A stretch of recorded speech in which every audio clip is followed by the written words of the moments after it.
Obviously ఇప్పుడు Hyderabad prepare అవ్వడంలో లేకపోతే ఇక్కడ మన స్టేట్స్ లో రాసేవాళ్ళు రాసే టెస్ట్ లో టాప్ చేసామంటే ఖచ్చితంగా ర్యాంక్ వస్తుంది అన్న నమ్మకం ఉంటది కదా. సో నేను ఎగ్జామ్ హాల్కి వెళ్లే ముందే నాకు ర్యాంక్ వస్తుంది తెలుసు. సో ఆ కాన్ఫిడెన్స్ వెళ్ళి రాశాను. ఆ కాన్ఫిడెన్స్ అది ముఖ్యం కూడా. మీరు ఎగ్జామ్కి వెళ్ళేటప్పుడు వస్తుంది అని రాసే కాన్ఫిడెన్స్, రాసే ఆన్సర్స్ చాలా బాగుంటాయి. అంటే మీరు చాలా పెరుగుతూ రాయరు, మీరు చాలా కాన్ఫిడెంట్ గా మీకు తెలిసిన ఖచ్చితంగా రాస్తారు. అట్లా కాకుండా వస్తుందా రాదా లేకపోతే ఎట్లా చేస్తాం, కాన్ఫిడెన్స్ మనకి మాక్ టెస్ట్ వస్తుంది. సో మాక్ టెస్ట్ లోనే గెలవాలి ఫస్ట్. మాక్ టెస్ట్ లో బాగా చేస్తేనే వస్తుంది. సో ఇట్స్ నాట్ మ్యాజిక్ కాదు కదా, అంటే మాక్ టెస్ట్ లో బాగా రాయకుండా ఫైనల్ టెస్ట్ లో అసలు రాదు. సో మెయిన్స్ కి అది నేను చేసిన ఈ 3 చాలా నాకు హెల్ప్ చేసినాయి. అండ్ ఇవి నా major points. And more over దీనికి మించి ఇప్పుడు మీ క్వశ్చన్స్ లో I want to answer. This is in brief about what how I have prepared and ఇది. అండ్ సార్ చెప్పినట్టు నాకు ఆంధ్ర క్యాడర్ అలాట్ అయింది. ముసిరిలో లాస్ట్ 6 months ట్రైనింగ్ తర్వాత మేము వచ్చాం ఇక్కడ. I'm very happy to be working in home state. So I will always be available. Home state లో ఉంటాం కాబట్టి will be working here all through. So whenever you grow up or whenever you are preparing for civil service, you are always free to approach. And because our direction ఉండాలి, ఈ 3 strategy ఉంటుంది. ఏంటంటే మా ముసరిలో మేము అనుకున్న ఇది ఏంటంటే డైరెక్షన్, అలైన్మెంట్, కమిట్మెంట్. అంటే మీకు డైరెక్షన్ కరెక్ట్ గా ఉండాలి, మీ ఎఫర్ట్స్ అన్ని అలైన్ అయి ఉండాలి. అంటే టువర్డ్స్ యువర్ గోల్ ఏదైతే చేస్తున్నారో ఎవ్రీడే ఎఫర్ట్స్ అలైన్ అయి ఉండాలి. Third commitment. So you should be very committed ఇది చేయాలని. సో ఈ 3 కరెక్ట్ ఉంటే anybody can achieve. So it's not just me you. So definitely మన స్టేట్స్ నుంచి కూడా ఎక్కువ మంది రావాల్సిన అవసరం చాలా ఉంది.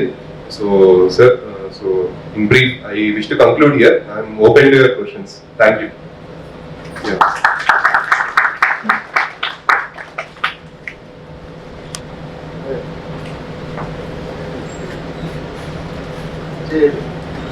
అజయ్ ముందుగా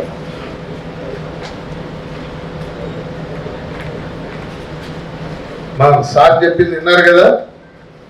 సివిల్ సర్వీస్ ఎగ్జామ్ 3 దశల్లో ఉంటుంది. ప్రిలిమినరీ 400 మార్కులు, అందులో జనరల్ స్టడీస్ మార్కులే మెయిన్స్ కి తీసుకుంటాం. మెయిన్స్ 1750 మార్కులు. అర్థమైంది కదా. 4 జనరల్ స్టడీస్ పేపర్లు ఉంటే 4 × 250 1000 మార్కులు. ఒక జనరల్ ఎస్ఏ పేపర్ ఉంటుంది 250 మార్కులు. ఒక ఆప్షనల్ ఎంట్రీ చేసుకోవాలి, ఆప్షనల్ 500 మార్కులు, అంటే మొత్తం 1750 మార్కులు. సివిల్ సర్వీస్ ఎగ్జామ్స్ లో కీలకం మెయిన్స్. ఎందుకంటే ప్రిలిమినరీ మార్క్స్ ముందు క్యారీ కావు కదా. తర్వాత ఇంటర్వ్యూ 275 మార్కులు. ఇది స్కీమ్ ఆఫ్ ఎగ్జామినేషన్, అది సార్ చెప్పారు. తర్వాత మీలో రకరకాల విద్యార్థులు, రకరకాల బ్యాక్గ్రౌండ్ ఉన్న విద్యార్థులు ఉన్నారు. ఇంజనీరింగ్ చదువుతున్న వాళ్ళు ఉన్నారు, డిగ్రీ పాస్ అయిన వాళ్ళు ఉన్నారు, ఇప్పుడే ఇంటర్ 10th చదువుతున్న వాళ్ళు కూడా ఉన్నారు. సో ఆ లక్ష్యం ముందు, ఆ ఎయిమ్ ఆయన చెప్పారు కదా ఇందాక, నాకు ఐఏఎస్ అవ్వాలని స్టూడెంట్ డేస్ లో ఏర్పడింది. అది ఉండి ఏం చేయాలి ఇప్పటి నుంచి అనేది కూడా మీరు చివరిలో నేను మళ్ళీ మాట్లాడతాను. ఎందుకంటే మీలో ఎవరు ఇట్స్ ఓపెన్, ఎనీబడి మీకు నచ్చిన ఏ ప్రశ్న అయినా, అంటే క్రాక్ సినిమా బాగుందని కాదు, ఈ ఎగ్జామ్ సంబంధించి ఏ ప్రశ్న అయినా అడగండి, ఆయన ఇంటరాక్ట్ అవుతారు. ఓపెన్. ఈ పేరు చెప్పమ్మా. మంచి దగ్గర పెట్టుకో, ప్రసన్న దగ్గర పెట్టుకో. సరిగ్గా నేను సెల్ఫ్ ప్రిపేర్ అవుతున్నాను సార్. పేరు చెప్పు. Rajavarpu Lakshmi Prasanna sir. Civils prepare అవుతున్నాను సెల్ఫ్ గా. అంటే మెటీరియల్ అనేది చాలా ఉంది సార్. సబ్జెక్ట్ వైజ్ చూసుకుంటే పాలిటిక్ కానీ, పిఎం బక్షి ఉంది, అలానే డిడి బాసు ఉంది, లక్ష్మీకాంత్ ఉంది. మెటీరియల్స్ అనేవి చాలా ఉంటున్నాయి, బట్ ఏది చూస్ చేసుకోవాలి అనేది డిఫరెన్స్ కొంచెం తెలియదు. డిడి బాసు, బక్షి మీరు ఇప్పుడు చదవాల్సిన అవసరం ఏం లేదు. లక్ష్మీకాంత్ బుక్ మీరు చదవచ్చు. ఫస్ట్ నేను చాలా మంది చెప్పే ఫస్ట్ అడ్వైజ్ ఏంటంటే సింగిల్ సోర్స్ నుంచి ప్రిపేర్ అవ్వాలి. మనకి సిలబస్ ఫినిష్ అవ్వడం ఇంపార్టెంట్ కానీ పిహెచ్డి చేయడం ఇంపార్టెంట్ కాదు. ఫర్ ఎగ్జాంపుల్ పాలిటీలో మీరు చాలా చేయొచ్చు, దాంతో ఒక్కొక్క సబ్జెక్ట్, అలాంటి వాడికి ర్యాంక్ రాదు. ఎగ్జామ్ ఓరియంటెడ్ ప్రిపరేషన్ ఉండాలన్నమాట. సో ఆ సిలబస్ ఏ సోర్స్ నుంచి అవుతుంది, మంచి సోర్స్ తీసుకొని అవి చదివితే చాలు. నేను లిస్ట్ ఉంది, అది షేర్ విత్ ఎవ్రీవన్. నేను ఏ సోర్సెస్ నుంచి ప్రిపేర్ అయ్యాను అనేది నేను ఐ మేడ్ లిస్ట్. అవి చాలా సింపుల్ సోర్సెస్, అంటే స్టాండర్డ్స్. ఇప్పుడు లక్ష్మీకాంత్ నుంచే ప్రిపేర్ అయ్యాను, అది స్టాటిక్ ఉంటుంది. మిగతాది డైనమిక్ థీమ్ కోసం PRS legislative research India website ఒకటి ఉండదు అనమాట. మనకి ఏ బిల్ పాస్ అయినా సరే పార్లమెంట్ లో టేబుల్ అయినా సరే దాన్ని ఇప్పుడు బిల్ మొత్తం హండ్రెడ్స్ ఆఫ్ పేజెస్ ఉంటుంది, మీరు అది తీసుకొని చదవలేదు, దాన్ని జస్ట్ ప్రిపేర్ చేస్తారు వాడు విత్ ఇన్ 10 points. మీరు మెయిన్స్ లో మీకు టైం ఉండేది కూడా ఒక 5-7 minutes ఉంటుంది అంతే ఆన్సర్ రాయడానికి. So even if you prepare ఒక 100 pages ప్రిపేర్ అయినా సరే అవి రాయలేదు. సో ఎగ్జామ్ ఓరియంటెడ్ ప్రిపరేషన్ చాలా ఇంపార్టెంట్, సింగిల్ సోర్సెస్. అందుకని మీరు don't, this is the major road block. First question major road block ఏంటంటే చాలా మందికి ఉంటుంది ఈ క్వశ్చన్, మీరు సివిల్స్ ప్రిపేర్ అవ్వాలంటే 100 books చదివితే అవ్వదు. సో డెఫినెట్లీ సిలబస్ ఫినిష్ చేయాలన్న టార్గెట్ పెట్టుకోండి, కానీ ఇన్ని బుక్స్ చదివితే అంటే మీరు ఇన్ని బుక్స్ చదివితే ఇంత మంచి ర్యాంక్ వస్తుందని చెప్పడానికి అసలు లేదు. సిలబస్ మీద గ్రిప్ రావాలి, single sources better. Sir and I have another doubt. So Telegram లో కొన్ని వీడియోస్ ఉన్నాయి కదా సార్, ఇన్స్టిట్యూట్ వీడియోస్, అంటే ప్రెసెంట్ అయితే 2018 పాలిటీ అవన్నీ ఉన్నాయి, శుక్లానందన్ మ్యామ్ గారి, అవి ఫాలో అవ్వడం అవి చూడడం బెస్ట్ అయినా అంటే అవి యూజ్ అవుతుంది? నేనైతే వీడియోస్ నేను చూడలేదు, నేను అట్లా ప్రిపేర్ అవ్వలేదు. నాకు యూజువల్లీ బుక్ చదవటం ఇష్టం, already something is return, videos చూడొచ్చు తప్పేమీ లేదు. నా ప్రిపరేషన్ స్ట్రాటజీ వేరేగా ఉండేది, బికాస్ ఐ హావ్ రెడ్ ఈ బుక్స్ అన్ని నేను ఎవ్రీ పేజ్ చదవాలి. సో ఇప్పుడు మీ పాలిటీలో anything I never use to miss, prelims లో కానీ మెయిన్స్ లో కానీ. సో అది నాకు హెల్ప్ అయింది. So video yeah I would suggest, but I need notes. అంటే ఇప్పుడు video you may see, but I want to recollect. Exam ముందు 1 year తర్వాత I want to recollect. So book for me is a better source. So నేను అట్లా prepare అయ్యాను. Sir and నా option వచ్చేసి public administration sir. నేను parallel గా MA public administration చేస్తున్నాను ఇగ్నోలో, అంటే బెస్ట్ అంటారా? నేను ఎంఏ సోషల్ చేశాను ఇన్ డిస్టెన్స్ మోడ్. నేను వర్క్ చేసేటప్పుడు social in option subject, so it's always good. నాకు ఇంటర్వ్యూలో కూడా అడిగారు, you have done MA, so it's good. Thank you very Next, next. Take one more. Anybody can ask. Ajay. Speed ఉందా? పేరు చెప్తున్నాను. Sir, myself, I am A. Pawan Nagiri, studying inter first year in Narayana College. I have one doubt, sir. Sir, which is the toughest question you faced in the interview? Toughest question interview అంటే నా interview చాలా కార్డియల్గా జరిగింది. So there is nothing like mostly ఇంటర్వ్యూలో నేను ముందు చెప్పినట్టు it is more to do with your opinion. So if I can think toughest question అంటే ఏది నేను ప్రైవేటైజ్ చేయాలో వద్దా అని ఒక క్వశ్చన్ అడిగాను. సో నేను చేయాలి అని చెప్పాను. అంటే ఆమె civil servant, aspiring to civil servant to be in government, but I told that it should be privatise. So చెప్తే యూజువల్లీ ఇంటర్వ్యూలో ఏమవుతాయంటే I can take one stand, నేను ఒక స్టాండ్ తీసుకుంటా ప్రైవేటైజ్ చేయాలి, వాళ్ళు ఆపోజిట్ స్టాండ్ తీసుకుంటారు, అది మన నేషనల్ క్యారియర్, మన నేషనల్ ప్రైడ్, మన ఇది అని చెప్తా ఉంటారు. So you have to defend your argument, అది చాలా ఇంపార్టెంట్. సో నేను చెప్పాను how it's a white elephant and you know US కి కూడా నేషనల్ క్యారియర్. సో అట్లాంటి some questions are there which sir, మీరు ప్రిపరేషన్ లో డిమోటివేషన్స్ వచ్చినప్పుడు కానీ లేదా ఫ్యామిలీ పరంగా ప్రాబ్లమ్స్ వల్ల స్ట్రగుల్ వచ్చినప్పుడు కానీ అలాంటప్పుడు మీరు ఏం చేస్తారు? మనకి నేను ఇప్పుడు టెస్ట్ రాస్తా ఉండేవాడిని అని చెప్పా చూడు, అప్పుడు ఏమవుతుందంటే మన కాన్ఫిడెన్స్ పెరుగుతూ వస్తుందని. ఇప్పుడు మనకి డిమోటివేట్ అవుతాం, ఇప్పుడు యూజువల్లీ డిమోటివేట్ ఎప్పుడు అవుతాం, మనకి రాదేమో అన్న డౌట్ వస్తాయి కదా, అది రానికూడదు. అది ఎందుకు ఎప్పుడు రానికుండా ఉండొచ్చు, నువ్వు టెస్ట్ చిన్న నీ టెస్ట్ అంటే మొత్తం టెస్ట్ రాయమని చెప్తారు ఫిలిమ్స్. ఇప్పుడు నువ్వు ఒక 5-6 తర్వాత, ఇప్పుడు నువ్వు ఇంటర్ లో ఉన్నావు, దాని తర్వాత బీటెక్ చేసిన తర్వాత నువ్వు వెన్ యూర్ అటెంప్టింగ్, అప్పుడు నువ్వు మాక్ టెస్ట్ ఒకటి రాస్తే నువ్వు చిన్న 5-6 చాప్టర్స్ చదివి దాని మీద టెస్ట్ రాస్తావు అనుకో, దాంట్లో నీకు మంచి స్కోర్ వచ్చింది అనుకో, యూ బి కాన్ఫిడెంట్ కదా. సో ఇట్లానే మిగతా చదివితే ఈజీగా అయిపోతుంది. సో ఎప్పుడైనా ఫోకస్ అన్నిటి మీద పెట్టదు, సిలబస్ మొత్తం చూసాం అనుకో చాలా హ్యూజ్ అనిపిస్తుంది. అదే మనం చేసే 5-6 అదే చదివాం అనుకో బాగుంటుంది. సో డిమోటివేట్ అవ్వదు. నేనైతే ప్రాక్టీస్ అయ్యి ఏదో నాకు తెలిసి నేను ఎప్పుడు డిమోటివేట్ అవ్వను. ప్రిపరేషన్ ఇప్పుడు కూడా ఐ కెన్ స్టిల్ ప్రిపేర్, అంటే ఒకవేళ గివెన్ ఏ ఛాన్స్ నేను 1 year మళ్ళీ చదవాలంటే I would enjoy my preparation, ఎందుకంటే now I know how to prepare. So ఎలా ప్రిపేర్ అవ్వటం అని కరెక్ట్ ప్రిపేర్ అయితే నీకు డిమోటివేషన్ కూడా రాదు, యుల్ బి హ్యాపీ ప్రిపేరింగ్. అంటే నీకోసం చదువుకుంటున్నావు, ఏదో జాబ్ చేస్తే ఎవరితో పని చేయాలి, విచ్ ఇస్ బెటర్, నీకు నువ్వు పని చేయడం బెటరా ఎవరితో పని చేయడం బెటరా? సో ఆబ్వియస్లీ నీకు నువ్వు చదువుకోవడం బెటర్ కదా. సో ఏమా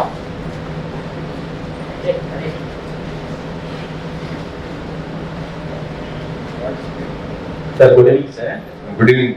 ఫస్ట్ ఆఫ్ ఆల్ అందరికి చాలా చాలా థ్యాంక్ యూ సార్, ఇటువంటి అవగాహన సదస్సులు పెడుతున్నందుకు. నా పేరు ఆదిత్య సార్. నేను రీసెంట్గా గవర్నమెంట్ జాబ్ గ్రామ వార్డు సచివాలయంలో ఎంప్లాయీ సార్. ఓకే 1 ఇయర్ నుంచి సివిల్ సర్వీస్ కి ప్రిపేర్ అవుతున్నాను. ఓకే నైస్ అయితే part time sir, full time అన్నారు. ఫైన్. యాక్చువల్లీ ఇప్పుడు మనకి NCERT books note making compulsory sir, లేకుంటే మనకి జస్ట్ అది హైలైట్ చేసుకుంటూ వెళ్ళిపోయి రివిజన్ కి బెటర్. హైలైట్ చేసుకుంటే చాలు. మీరు అన్ని నోట్ చేసుకుంటే చాలా టైం పడుతుంది. ఇప్పుడు చాలా ఉన్నాయి కదా ఎన్సీఆర్టీస్, అవన్నీ మీకు it will take lot of time. So I would not suggest. Sir ఇంకోటి సార్, ఇప్పుడు పేపర్ అనాలిసిస్ ఉంది సార్. పేపర్ అనాలిసిస్ ఇప్పుడు మాక్సిమం అందరూ హిందూ పేపర్ ని ప్రిఫర్ చేస్తున్నారు.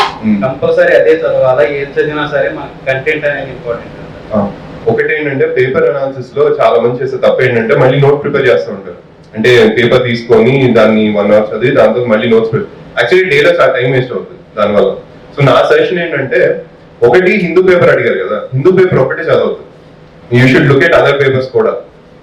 సో చాలా పర్స్పెక్టివ్స్ మీకు వేరే పేపర్ లో కూడా దొరుకుతాయి. అంటే if you read only 1 paper you will be especially, కానీ Hindu will cover world affairs very well. So world page చాలా బాగుంటుంది హిందూలో. So you can definitely follow world page of Hindu. మిగతా పేపర్స్ మీరు హిందుస్థాన్ టైమ్స్ చదవండి, టైమ్స్ ఆఫ్ ఇండియా చదవండి. And these days online editions ఉన్నాయి కదా, యూ కెన్ రీడ్ ఇట్. ఈ current affairs from news paper ఏం చేయొచ్చు అంటే, మీరు ఎగ్జాంపుల్ ఈ రోజు పేపర్ చదవాలి అనుకుందాం. ఈ రోజు పేపర్ మీకు ఒక 7-8 months తర్వాత మోస్ట్లీ గుర్తుండకపోవచ్చు. అంటే అంత మీరు మైండ్ లో ప్రింట్ అవ్వని న్యూస్ అయితే మీకు అంత గుర్తుండదు. దానికి ఏంటంటే, ఇప్పుడు కొన్ని ఇన్స్టిట్యూట్స్ మనకి ఏం చేస్తున్నాయి, అన్ని కంపైల్ చేస్తున్నాయి కదా, 1 year కంపైలేషన్స్ ఉన్నాయి కరెంట్ అఫైర్స్. అది మేజర్ సోర్స్ పెట్టుకోండి. అంటే ఎగ్జామ్ ముందు కరెంట్ అఫైర్స్ కి ఎట్లా ప్రిపేర్ అవ్వాలంటే, ఇప్పుడు ఫర్ ఎగ్జాంపుల్ విజన్ ఐఏఎస్ వాడు తీసుకుందాం, అలాంటి చాలా ఉన్నాయి. నేను ఒక ఎగ్జాంపుల్ చెప్తున్నాను. దాంట్లో PD 365 ఉంది. మెయిన్స్ కి ముందు ఏం చేస్తారు, లాస్ట్ ఇయర్ జూన్ నుంచి ఈ ఇయర్ ఒక మార్చ్ వరకు ఉన్న కరెంట్ అఫైర్స్ అన్ని కంపైలేషన్ ఇస్తారు. సో దాంట్లో ఎట్లా ఉంటది, మీకు 10 books ఉంటాయి, దాంట్లో ఎకానమీకి అంతా సపరేట్. సో ఈ ఇయర్ లో ఎకానమీ గురించి జరిగిన న్యూస్ అంతా ఒక చోట ఉంటుంది, పాలిటిక్స్ జరిగిన న్యూస్ ఎగ్జామ్ అట్లానే కావాలి మనకి. పేపర్లు అన్ని కలిపి ఉంటాయి కదా, అట్లా యూస్ఫుల్ ఉంటుంది. సో దిస్ ఇస్ నేను ఈ టెక్స్ట్ బుక్స్ లా చదివాను. సో నాకు లిటరల్లీ నా ప్రిలిమ్స్ లో ఏ కరెంట్ అఫైర్ క్వశ్చన్ నేను రాంగ్ చేయలేదు. సో అండ్ చదవడం వల్ల మెయిన్స్ లో కూడా మార్క్స్ ఎట్లా పెరిగినాయి తెలుసా. ఇప్పుడు అందరు చాలా మంది ఎగ్జామ్ రాస్తారు, how will your paper be better mark than others. నేను రాసిన ప్రతి క్వశ్చన్ లో కరెంట్ అఫైర్స్ ఎగ్జాంపుల్ ఇచ్చాను. దీనికి ఏ ఇష్యూ అడిగినా సరే దానికి రిలేటెడ్ ఇప్పుడు ఏం జరుగుతుందని బ్రీఫ్ గా 2 sentences 3 sentences లో కూడా ఎక్స్ప్లెయిన్ చేశాను కొంచెం. దానివల్ల అట్లీస్ట్ నాకు అడిషనల్ 1 mark తెచ్చేయండి. చాలా క్వశ్చన్స్ అడిషనల్ 1 mark అంటే 20 questions ఉంటాయి జిఎస్ లో. మీకు ఒక్క పేపర్ లో సార్ 20 కాదు 10 marks వచ్చిన దాంట్లో 7 papers లో చూసుకుంటే 70 marks ఎక్స్ట్రా వస్తాయి. దట్ విల్ గెట్ యూ ఈ హోమ్ క్యాడరా లేకపోతే IAS. It's very tough. So 1 mark also counts. So definitely current affairs అయితే అవుట్ సజెస్ట్. మీకు చివరిలో ఈ కంపైలేషన్స్ వస్తాయి కదా, అది మేజర్ సోర్స్ చేసుకోండి. ఇప్పుడు you read paper but don't make huge notes. అంటే ఎవ్రీ పేపర్ ని మీరు ఇంకో పేపర్ క్రియేట్ చేయాలి దాని నుంచి. సార్ ఇప్పుడు మనకి ప్రిలిమ్స్ క్లియర్ చేయాలంటే first of all NCERT basics అంటున్నారు. ఎన్సీఆర్టీ మాత్రమే సరిపోవద్దు, మనకి ఇప్పుడు మెయిన్ బుక్స్ ఉన్నాయి, అవి కూడా కంపల్సరీ చదవాలి. నేను అన్ని ఎన్సీఆర్టీ చదవలేదు ఒకటి. ఇంకోటి ఏంటంటే, నా ఉద్దేశం ఏంటంటే, మీకు సిలబస్ కవర్ అయ్యే బుక్స్ కొన్ని ఉంటాయి. సో మీరు ఆ పార్ట్ ని ఫినిష్ చేసి ఉంటే మీరు మళ్ళీ ఆ పార్ట్ ని వేరే బుక్ నుంచి చదవాల్సిన అవసరం లేదు. సో ఎన్సీఆర్టీస్ లో మీకు లోయర్ స్టాండర్డ్స్ అన్ని చాలా బేసిక్స్ ఉంటాయి. సో అవి మీరు కవర్ చేసిన సిలబస్ మళ్ళీ ఎన్సీఆర్టీ చదవాలి కదా అని చెప్పి మళ్ళీ చదవదు. So don't go through it. Mains కి మనం కంపల్సరీ నోట్ మేకింగ్ చేయాలి సార్. నోట్ మేకింగ్ మనం సొంతంగా అనాలిసిస్ చేసుకొని చేసుకోవాలి. అంటే దేనికి నోట్ మేకింగ్? ఇప్పుడు మెయిన్స్ కి రాయాలి కదా సార్. ప్రిలిమ్స్ క్లియర్ అయింది, మెయిన్స్ కి పోవాలంటే మనం నోట్స్ మేకింగ్ ఉండాలి. మీకు ప్రిలిమ్స్ క్లియర్ అయిన తర్వాత మెయిన్స్ కి చాలా తక్కువ గ్యాప్ ఉంటుంది. మీకు హార్డ్లీ 4 months అట్లాంటి టైంలో. సో మీరు ఆ టైంలో స్మార్ట్ వర్క్ ఉండాలి. ఇప్పుడు నోట్ మేకింగ్ ఎట్లా అంటే, ఎస్ఏ రాస్తున్నారు అనుకోండి, ఇప్పుడు మీకు అన్ని 20 ఎస్ఏలు రాసే టైం ఉండదు కదా. ఆ టైంలో ఫుల్ ఎస్ఏస్ 1500 words రాయాలంటే అప్పుడు ఏం చేయొచ్చు అంటే, మీరు ఆ ఎస్ఏలు ఏం మెన్షన్ చేద్దాం అనుకుంటున్నారు, ఎగ్జాంపుల్స్ రీసెంట్ అట్లాంటి ఒక 20-30 పాయింట్ రాసుకోవచ్చు. అది స్మార్ట్ నోట్ మేకింగ్. అట్లా చేసుకోవచ్చు. ఇప్పుడు మనం ఆప్షనల్ సెలెక్ట్ చేసుకోవాలంటే ఏ విధంగా ఉండాలి? ఫస్ట్ నోటిఫికేషన్ చదవండి. నోటిఫికేషన్ అన్ని ఆప్షన్స్ ఏమేమి ఉన్నాయో క్లియర్ ఉంది. నేను అంతే చేశాను. నేను నోటిఫికేషన్ చదివినప్పుడు మీకు ఆ సిలబస్ లో దేంట్లో ఇంట్రెస్ట్ ఉందో చూసుకోండి. ఆప్షనల్స్ లో ఇప్పుడు యూజువల్ ఏమవుతుంది, ఇప్పుడు నాది కంప్యూటర్ సైన్స్ బ్యాక్గ్రౌండ్, నేను వేరే సబ్జెక్ట్ చూస్ చేసుకోవాలన్నప్పుడు దాని సిలబస్ చూడాలి కదా, దాంట్లో ఏముంటాయి. ఇప్పుడు నేను సోషల్ అప్పుడు చదవలేదు చూసినప్పుడు. సో నాకు ఈ కంటెంట్స్ నచ్చినాయి, ఓకే ఇది నాకు రిలవెంట్ ఉంది, ఇది నేను చేయగలను, నాకు కాన్ఫిడెన్స్ ఉంటుంది, అప్పుడు చూస్ చేసుకోండి. Which ever your comfort, public add, anything, which ever your comfort. Thank you sir. ఏమ్మా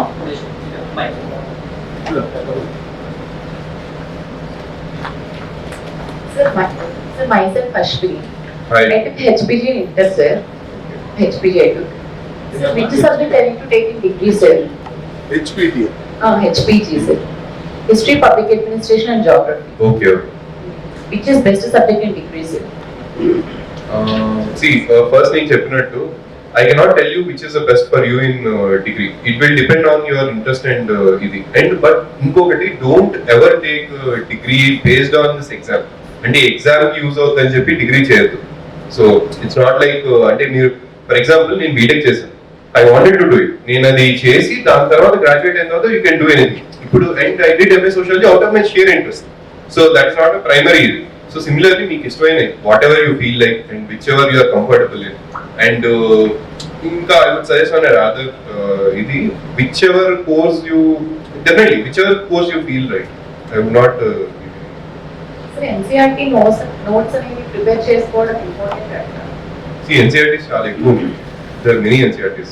So if you start preparing notes అన్నిటికి, I don't think it is good. What you can do ఏంటంటే, నువ్వు ఆ book లో మీరు highlight చేసుకోవచ్చు. What ever you study important points ఉంటాయి కదా, హైలైట్ చేసుకుని అక్కడే రాసుకుంటే బెటర్. నేను అంతే చేశాను. నేను ఐ యూస్ టు, అదే ఇంకో అడ్వాంటేజ్ ఏంటంటే అక్కడ పక్కన ఉన్న కంటెంట్స్ కూడా యూ సీ కదా, when you read something you have some link. So that's better. ముందు అబ్బాయి Sir, my name is Tanush. I'm studying 10th standard in Kanha School. So first Hello. of all, hearty congratulations for your achievement. Thank you so much. So my question is whether there is political pressure on IAS officers. అది ఇప్పుడు discussion లో ఇది కాదు. You ask me something regarding preparation. Sir, what are the main subjects in IAS to prepare IAS? Sir? ఒకటి ఏంటంటే you have general studies. Sir చెప్పారు కదా ఇప్పుడు ఏమేమి పేపర్స్ ఉంటాయి, మెయిన్స్ లో ఏమేమి ఉంటాయి అని చెప్పి. సో దాంట్లో జనరల్ స్టడీస్ అంటే మీకు ఇప్పుడు 10th క్లాస్ చదివారు కదా, ఇప్పుడు నీ 10th లో ఏమేమి ఉన్నాయి, సివిక్స్ ఉందా, హిస్టరీ ఉంది కదా, అవే సబ్జెక్ట్స్ ఉంటాయి ఇక్కడ కూడా. దీనికి అడిషనల్ గా ఏంటంటే నువ్వు ఒక ఆప్షన్ సబ్జెక్ట్ తీసుకోవాలి. అదే ఏదైనా పబ్లిక్ అడ్మినిస్ట్రేషన్ కానీ, ఆంథ్రోపాలజీ కానీ, సోషియాలజీ కానీ అవన్నీ తీసుకోవాలన్నమాట. సో అది నేను తర్వాత ప్రిపేర్ అవ్వచ్చు.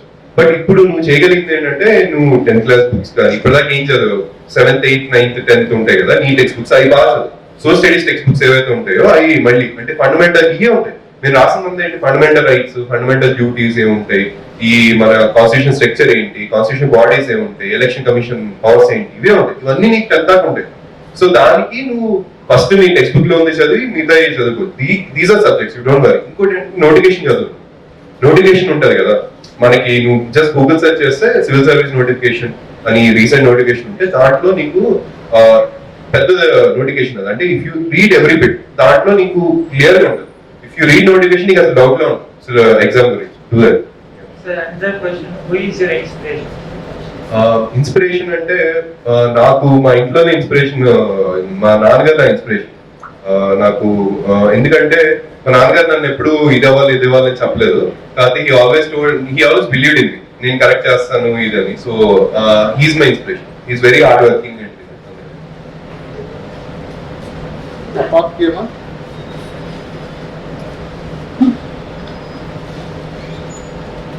So I'm Ravani from 10th standard, so and I'm from Kanha School. So what are the steps that will be followed after 10th to become an IAS officer? What are the main steps to be followed? First నేను చెప్పినట్టు after 10th which ever stream you like, either MPC, BiPC or any other stream, which ever you like, lawyer, anything. So follow that. అంటే ఈ exam అనుకో అని చెప్పి నేను చెప్పాను కదా క్రైటీరియా ఎగ్జామ్ రాయడానికి, గ్రాడ్యుయేట్ అయితే చాలు. సో మీరు ఈ ఎగ్జామ్ కోసం ఈ గ్రాడ్యుయేషన్ ని మార్చుకోవద్దు, అర్థమైందా? So it's personally based on, ఎందుకంటే మా బ్యాచ్ లో ఇప్పుడు నేను ఇంజనీర్ అయ్యవచ్చు, చాలా మంది డాక్టర్స్ ఉన్నారు, సిఏ ఇది ఉన్నారు, లాయర్స్ ఉన్నారు, అండ్ కొంతమంది డిఫెన్స్ బ్యాక్గ్రౌండ్ నుంచి వచ్చిన వాళ్ళు ఉన్నారు, అండ్ చాలా మంది ఒకళ్ళు మోడల్ కూడా ఉన్నారు who was into modelling earlier and arts field. So there many, చాలా డైవర్స్ గ్రూప్ ఉంటుంది. సో యూ విల్ ఫైండ్, అంటే when you enter service you will find that everybody so diverse, చాలా డైవర్స్ బ్యాక్గ్రౌండ్ నుంచి వస్తారు, which you cannot. North east నుంచి చాలా మంది ఉన్నారు, they are studied in very tough environments. మనం ఇక్కడ in fact I tell you one blessing, మనం అంతా ఇప్పుడు గుంటూరులో నుంచి చాలా ప్రివిలేజ్ ఉన్నాం, మీకు అర్థమవుతుందో లేదో. అంటే మీకు ఎట్లాంటి మైండ్ సెట్ ఉందో లేదో నాకు తెలియదు కానీ నేను ఉత్తరాఖండ్ లో ముసోరిలో చూసి they are very tough time. అంటే ఈవెన్ వాళ్ళకి ఐఎస్ అకాడమీ అక్కడ ఉండొచ్చు కానీ అక్కడ ప్రిపేర్ అవ్వడం చాలా కష్టం. మీకు ఇక్కడ ఉన్న రిసోర్సెస్, ఇక్కడ ఉన్న మెంటరింగ్ కానీ, ఇక్కడ ఉన్న ఆపర్చునిటీస్ కానీ, economic life is very tough. Mountains లో ఇక్కడ ఇట్స్ అ ప్లెయిన్ ఏరియా, మనకి very fertile and all. So you're all privilege. So use the advantage that you have. ఇన్ని మంచి స్కూల్స్ కానీ లేవు. So it's good. Thank you so much.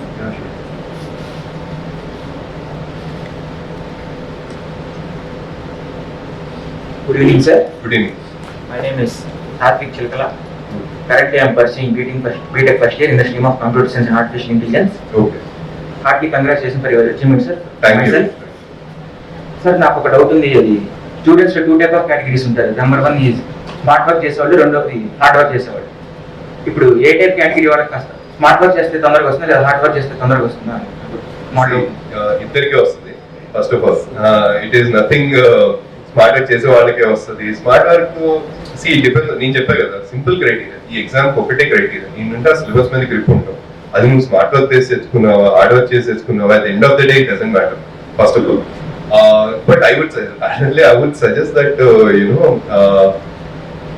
రెండు combination ఉంటుంది. ఇప్పుడు స్మార్ట్ వర్క్ అంటే ఏంటి సివిల్ సర్వీస్ లో?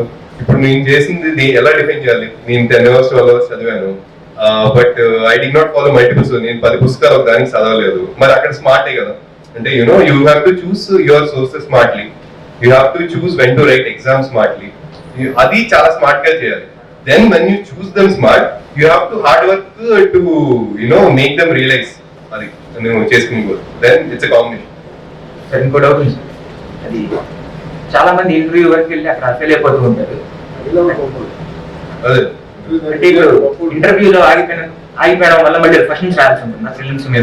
ఎస్, అదొక ఈ ఎగ్జామ్ కి ఉంది ఏంటంటే, ఈవెన్ ఇఫ్ యూ లిస్ట్ లో మీరు కట్ ఆఫ్ దాటిన తర్వాత, if you don't make it into final list, you have to repeat the cycle again. So చాలా మంది, ఇప్పుడు నేనే కదా, చాలా మంది హార్డ్ వర్క్ చేసిన వాళ్ళు ఇంటర్వ్యూ స్టేజ్ దాకా వెళ్ళి they are not able to clear. So but don't lose hope because of it. చాలా మంది అట్లా సైకిల్ రిపీట్ చేసినా సరే many will clear. So it is more about consistency. So నువ్వు ఇంకోటి చెప్తున్నావు, ఒకసారి ఇంటర్వ్యూ దాకా వెళ్ళింది, ఫస్ట్ ఇంటర్వ్యూకి వెళ్ళాడంటేనే he has put in complete effort. So he's eligible to win service. అసలు there is no, even interview board says it. So they the way interview board teach people who come to interview is very good. It's not grilling. చాలా మంది అనుకుంటే ఇంటర్వ్యూలో grill చేస్తారు, అది చేస్తారు, అట్లా ఏమి ఉండదు. They treat very respect with lot of. Mock interviews మీరు చూసే ఆన్లైన్ అవి దే జస్ట్ అట్లా ఉండదు యూజువల్ మాక్. ఎందుకంటే రియల్ ఇంటర్వ్యూ ఎవరు చూస్తుండ్రు. ఎందుకంటే real interview you don't have phone recording ఏం ఉండదు. So real interview just go talk to people and come. So definitely you have to repeat the cycle again. Please subscribe to Androdayam TV. Please subscribe to Androdayam TV channel. Please subscribe to Androdayam TV. Please subscribe to Androdayam TV. Please subscribe to Androdayam TV. Please subscribe Androdayam TV. Please subscribe to Androdayam TV.